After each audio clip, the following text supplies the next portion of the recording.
Business Club de France des entrepreneurs avec Michel Picot. Bienvenue dans le Business Club de France des entrepreneurs. Tout de suite, place à l'actualité de nos PME et de nos territoires.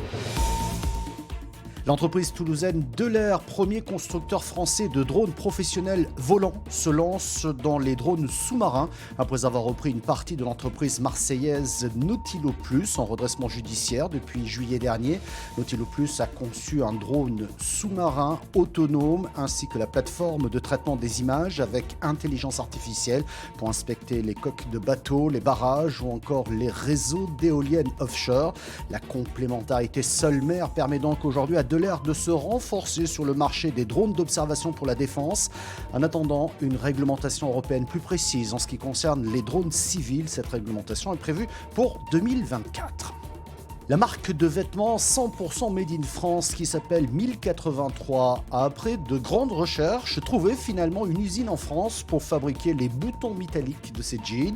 Il s'agit d'Ugigrip à Albon dans la Drôme, à quelques kilomètres finalement du siège de 1083 qui se fournissait jusqu'à présent en boutons en Italie. Aujourd'hui, sur les 8 étapes de fabrication d'un jean, 5 sont entièrement réalisées en France, à Romans-sur-Isère ou encore Rupt-sur-Moselle, mais aussi auprès de certains sous-traitants. Cela génère près de 250 emplois. Avec ces boutons, Ugigrip devrait donc renforcer le 100% Made in France des jeans 1083. Dans son classement des destinations à visiter en 2023, le New York Times a placé la ville de Nîmes à la 24e place, classement mondial. Londres arrive en tête, mais d'autres régions françaises, non pas des villes, sont présentes également dans ce classement. La Martinique à la 16e place, ou encore la Bourgogne à la 34e place. Les Américains ont aimé à Nîmes l'architecture, les musées et la gastronomie. Et côté architecture, Nîmes attend le verdict de l'UNESCO pour savoir si sa maison carrée entrera ou pas au patrimoine mondial. Et nous partons dans le Vaucluse, à Camaret-sur-Aigle, pour retrouver notre invité Richard Fournier, créateur du comptoir de Mathilde. Bonjour, qui était Mathilde ? Mathilde, c'était ma grand-mère qui était boulangère pâtissière à Montbrison dans la Loire. Votre grand-mère qui cuisinait, qui aimait les bons produits, elle aimait les bonnes choses, d'où ce concept, j'imagine, du comptoir de Mathilde. C'est une épicerie fine et une chocolaterie également. Exactement, c'est un concept de chocolaterie et d'épicerie fine. On aime dans la famille bien les gourmandises parce que je suis tombé dans la marmite lorsque j'étais tout petit parce que mon papa était pâtissier chocolatier à Saint-Étienne. Donc, c'est, on va dire, la troisième génération de commerçants et de fabricants de produits de gourmandises. Alors aujourd'hui, le comptoir de Mathilde, c'est 134 magasins en France et en Belgique, on va en parler, mais vous fabriquez aussi plus de 80% des produits que vous vendez dans vos boutiques. Des boutiques d'abord très décorées et très presque théâtralisées. Alors elles sont décorées de façon vintage. J'ai créé l'entreprise en 2007, donc avant que ce soit la mode du vintage. L'idée, c'était de reproduire une atmosphère réconfortante, une petite bulle dans un environnement que l'on connaît, des fois compliqué, donc avec des matériaux récupérés. Donc, on travaille le mobilier avec des caisses à pommes ou des palox agricoles qu'on récupère dans des champs d'agriculteurs et avec lesquels on donne une seconde vie pour faire des mobiliers. Alors on est ici dans l'épicerie fine, accessible à tous, mise en avant dans de vrais décors au sein des boutiques. 80% donc des produits vendus sont fabriqués maison. 600 références dans vos ateliers autour du chocolat, de la pâte à tartiner artisanale, l'apéro avec liqueur et le fameux baba au rhum qui est une de vos productions. Et enfin, épicerie fine, salée avec huile, moutarde et autres épices originales. Et tout cela dans vos ateliers situés dans le Vaucluse à Camaret-sur-Aigle, c'est bien ça ? Exactement, on a une nouvelle manufacture. On a démarré à Tulette dans la Drôme provençale et on a déménagé en 2020, en plein Covid, dans une nouvelle manufacture qu'on a construite pendant 3 ans, qui se situe à Camaret-sur-Aigle sur 24 000 mètres carrés avec la logistique et la production.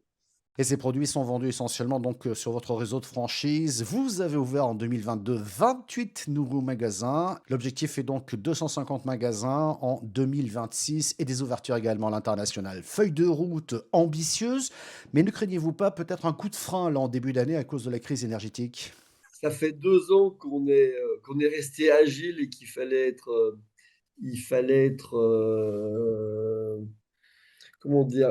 pouvoir traverser les embûches, comme beaucoup d'entreprises en France. Nous, on a fermé tous les magasins pendant le Covid. Et donc là, une nouvelle embûche se présente, une crise énergétique. Effectivement, c'est 90 personnes à la production, plus 30 personnes sur des fonctions administratives ou des fonctions support. Effectivement, on est touché par cette crise. Heureusement, j'allais dire, on n'a pas de gaz, on a simplement de l'électricité, ce qui est déjà une réelle difficulté qu'il va falloir appréhender. On va courber les chines. On a toujours géré l'entreprise en bon père de famille. Donc, heureusement qu'on a un peu des réserves pour passer ce cap difficile. Merci beaucoup Richard Fournier, créateur de l'enseigne Le Comptoir de Mathilde. Alors avec cette crise justement, comment font les boulangers? Nous partons dans l'est de la France. Là-bas comme partout d'ailleurs, la facture énergétique de plusieurs boulangeries mosellanes a été multipliée par 3. Si certains ont fait le choix de modifier leurs horaires ou encore d'augmenter les prix pour maintenir l'activité, d'autres ont fermé tout simplement. Un reportage d'Emma Facchetti de Moselle TV. Faire du pain frais et croustillant, c'était le rêve de ce boulanger. Donc nous, on a environ 600 baguettes par jour. Après des années de travail, il a ouvert sa propre boulangerie en août dernier à Osny. Moi, c'était un rêve que j'avais depuis petit. Quand j'ai eu les prix, après, j'avais tout de suite déchanté, mais après, voilà, on a fait avec et puis on s'en sort bien quand même encore aujourd'hui. J'arrive à payer tout le monde, mais bon, c'est vrai qu'on serre un peu la ceinture. Si la facture de l'ancien propriétaire atteignait les 1 200 €, celle de l'artisan grimpe à 4 000 €. Voilà, là, c'est mon four qui consomme le plus. On est sur du 30 kVA. Il est 100% électrique, alors c'est pour ça que j'ai arrêté de cuire l'après-midi. Pour diminuer cette facture, j'ai réussi à économiser du coup quand même 500 €, c'est pas négligeable. Pour faire quelques économies supplémentaires, le prix de la baguette a augmenté de 5 centimes. Même constat dans cette boulangerie de Montigny-lès-Metz. La tradition est passée d'1,10 € à 1,15 €. Une hausse devenue inévitable face à la flambée du prix des matières premières et de l'énergie. On constate quand même une forte hausse sur le tarif de jour de l'ordre de x10, 775 € le mégawattheure. Pour nous, c'est même plus rentable d'allumer le four et de cuire du pain. Alors pour survivre, ce boulanger a modifié ses habitudes pour la nouvelle année. On va d'abord sortir les petits pains de en haut. 5 heures passées et le four tourne à plein régime depuis 2 heures. Avant, on commençait à cuire à 6 h du matin.